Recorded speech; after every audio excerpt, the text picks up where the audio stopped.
2 లక్షల రుణమాఫీపై అయితే ఒక క్లారిటీ అయితే రావడం జరిగింది. మరి 5వ విడత రుణమాఫీ ఉండనుందా అనడానికి కొన్ని సంకేతాలు అయితే రావడం జరిగింది. మరి ఇప్పటి వరకు రాష్ట్ర ప్రభుత్వము 4 విడతలుగా రుణమాఫీ చేయడం జరిగింది. అయితే ఇంకా కూడా కొంతమంది 2 లక్షల లోపు రుణమాఫీ కాకుండా ఉన్నారు. అదేవిధంగా 2 లక్షల పైన అమౌంట్ కట్టండి, మిగిలిన 2 లక్షలు మేము మాఫీ చేస్తామని రాష్ట్ర ప్రభుత్వం చెప్పింది.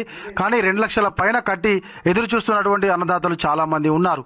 మరి 2 లక్షల లోపు ఇంకా అర్హత ఉన్నా కూడా రుణమాఫీ కానటువంటి వాళ్లకు ఎప్పుడు రుణమాఫీ జరుగుతుంది అనేటువంటి విషయం పైన అయితే మనకు మంత్రి పొన్నం ప్రభాకర్ గారు అయితే ట్విట్టర్ వేదికగా మనకు ఒక క్లారిటీని అయితే ఇవ్వడం జరిగింది.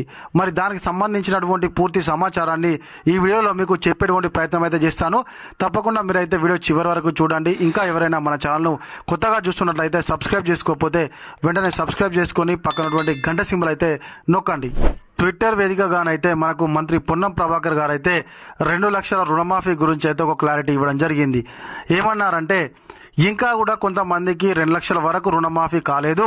మరి అర్హత కలిగినటువంటి వాళ్లకు ఇంకా రుణమాఫీ కాకుంటే మీరు మండలంలోని ఏఓను కలిసి దరఖాస్తు చేసుకోవాలి. మరి దానికి సంబంధించినటువంటి వివరాలన్నింటినీ మేము వాళ్లకు చెప్పడం జరిగింది అనేటువంటి దాన్ని అయితే ట్విట్టర్ వేదికగానైతే మంత్రి పొన్నం ప్రభాకర్ గారు చెప్పడం జరిగింది. అయితే ఇంకా కూడా 2 లక్షల లోపు రుణమాఫీ కాకుండా దరిదాపుగా 1,50,000 నుంచి 2 లక్షల మంది ఉన్నారు. మరి 2 లక్షల పైన రుణమాఫీ చేస్తామని చెప్పేసి పైన ఉన్నటువంటి అమౌంట్ కట్టండి అని చెప్పేసి రాష్ట్ర ప్రభుత్వం ప్రకటన చేయడంతో చాలా మంది అన్నదాతలు అయితే 2 లక్షల పైన ఉన్నటువంటి అమౌంట్ను కట్టి ఎదురు చూస్తున్నారు. మరి వాళ్ళ పరిస్థితి ఏంటి అంటే, వాళ్ళకు కూడా రుణమాఫీ చేస్తాము, మరి దానికి సంబంధించినటువంటి విధి విధానాలను రూపొందిస్తున్నామని చెప్పేసి మంత్రి చేసినటువంటి ప్రకటనతో అన్నదాతల్లో కొంచెము ఉత్సాహము ఆనందము అయితే కనిపించింది. ఎందుకు అనంటే, గతంలోనైతే ముఖ్యమంత్రి గారు తెలంగాణలో రైతు రుణమాఫీ ప్రక్రియ ముగిసినట్లే అని చెప్పేసి చెప్పడంతో అన్నదాతలు చాలా ఆందోళన చెందారు. మరి అన్ని విధాల అర్హత ఉన్నా మరి మాకు ఎందుకు రుణమాఫీ జరగలేదు, మరి మాకు కుటుంబ నిర్ధారణ జరిగింది అయినా కూడా రుణమాఫీ కాలేదు. అయితే ఇంకొక రకమైనటువంటి ప్రాబ్లం, 4వ విడత రుణమాఫీలో లిస్టులో పేరొచ్చినా కూడా బ్యాంకు అకౌంట్లలో డబ్బులు జమ కానటువంటి అన్నదాతలు చాలా మంది ఉన్నారు. ఒకవేళ మీకు ఎవరికైనా 4వ విడత రుణమాఫీ లిస్టులో పేరొచ్చి అమౌంట్ బ్యాంకులో జమ కాకుంటే కింద కామెంట్ చేయండి.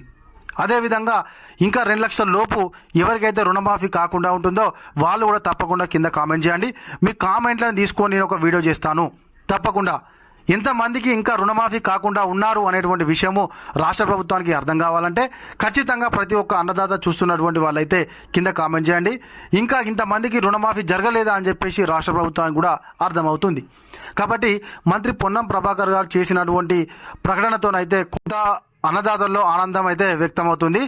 అయితే మీకు ఇంకా ఎవరికైనా రుణమాఫీ కాకుండా ఉంటే వెంటనే వెళ్ళి మీ మండలాల్లో ఉన్నటువంటి ఏవోలను సంప్రదించి మరి గిదికి సంగతి అట కదా, మరి ఈ ప్రకటన వచ్చింది, మరి ఏమంటారు ఏంది అనేటువంటి దాని గురించి అయితే మీరు ప్రశ్నించి దాన్ని అయితే అడిగేటువంటి ప్రయత్నం అయితే చేయండి. ఇది ఇక మన వీడియో. ఈ వీడియో కనుక మీకు నచ్చినట్లయితే ఖచ్చితంగా ఒక లైక్ చేయండి, కామెంట్ చేయండి. ఇంకా మీలో ఎవరైనా మన ఛానల్ సబ్స్క్రైబ్ చేయకపోతే వెంటనే సబ్స్క్రైబ్ చేసుకొని పక్కన ఉన్నటువంటి గంట సింబల్ నొక్కండి. Thank you.